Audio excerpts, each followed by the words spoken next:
In the same year, I lost my job. My marriage ended. I watched my son disappear into something I couldn't reach him from. And I found myself alone, with more debt than I could count, in my 50s. I want to tell you something that took me a long time to truly understand. That was the year my real life began. Stay with me, because what happened next is going to change how you see your own situation, whatever it is, right now. Welcome to Lived It. I'm not going to teach you theory. I'm going to tell you what actually happened, and what it taught me about life, money, and human nature. Earned, not learned. Let's get into it. For 30 years, I worked for other people. I wasn't miserable. That's the dangerous part. I was comfortable. Good salary, good title. I knew the industry from the inside. I was good at what I did. And every year, I told myself the same thing. Next year, I'll make the move. Next year, the timing will be better. Next year, I'll have enough saved. I had ideas, real ones. I even tried a few times. Small attempts, always while keeping the safety net underneath me. They didn't work. And honestly, I didn't let them. Because failing with a backup plan isn't really failing. And succeeding with a backup plan isn't really committing. 30 years. That's not a career. Looking back, that's a very long conversation with fear.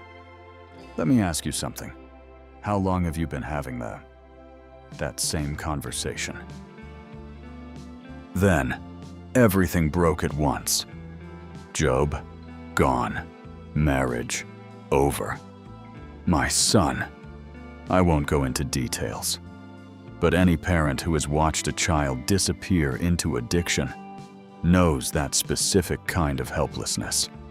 Nothing prepares you for it. And the money. Debt. I had accumulated over years of living without a real plan, without clear priorities, without focus, just motion. Busy, but not building. I was starting over, alone, in my 50s, with nothing that I thought defined me. And here's what I discovered in that silence. The most important thing I'm going to tell you in this entire video. When you lose everything you were hiding behind, you finally meet yourself. Not the version with the job title, not the husband, not the father who had it together. Just you. What you actually know. What you can actually do. What you're actually made of. It was terrifying, and it was the first honest moment I'd had in decades. I had spent 30 years in the same industry. I knew manufacturing, retail, what sold and why. I knew the supply chain, the margins, the psychology of the buyer, and I had an idea that had been sitting in the back of my mind for years. Simple, original, almost obvious, once you see it. I started manufacturing pet toys from recycled materials. Something I understood from the inside out after 30 years in the industry.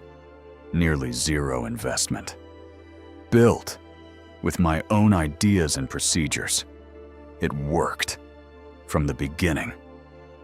And that's when the most painful realization hit me. Not relief, not pride, pain. Because I understood, for the first time with complete clarity, what those 30 years had actually cost me. I'm not going to give you a number. The financial calculation is almost beside the point. The real cost wasn't money. It was the version of myself I didn't get to be for 30 years. The problems I could have solved sooner, the freedom I could have built earlier, the example I could have been. During the years it mattered most. Fear is expensive, not just financially. It costs you time, and time, unlike money, has no recovery plan. I'm not telling you this so you feel bad for me. I'm telling you this because right now, somewhere in your life, you are paying the same price. Maybe it's a business you haven't started. Maybe it's a financial decision you keep postponing. Maybe it's just the persistent feeling that you're living someone else's life while yours waits. The crisis didn't teach me to be brave. It simply removed my ability to keep being a coward.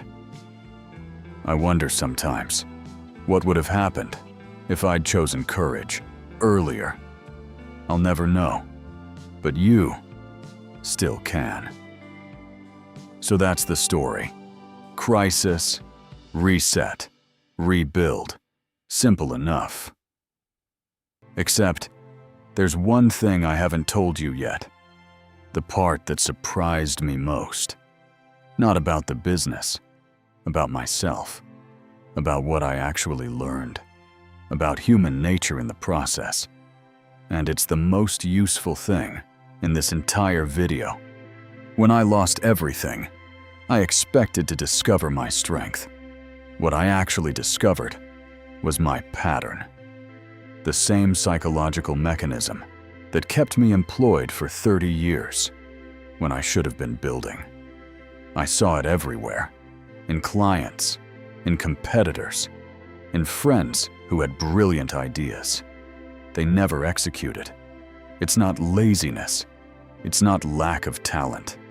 It's the deeply human tendency to choose the discomfort we know over the uncertainty we don't.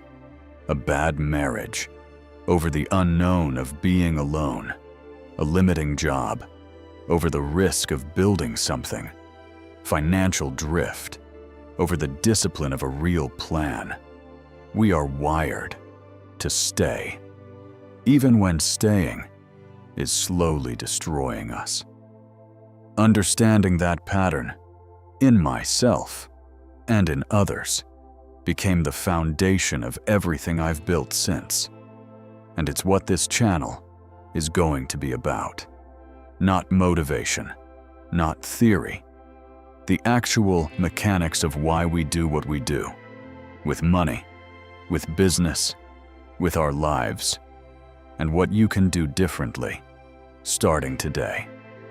I'm going to ask you one question before you go. What is the thing you already know you should be doing, that you've been postponing for reasons that feel valid, but aren't? Write it in the comments. Just one thing. You don't have to explain it. Just name it. That's the first step. I'll see you in the next one. Everything in this video is real. No theory, no research. Just what I lived. Earned, not learned.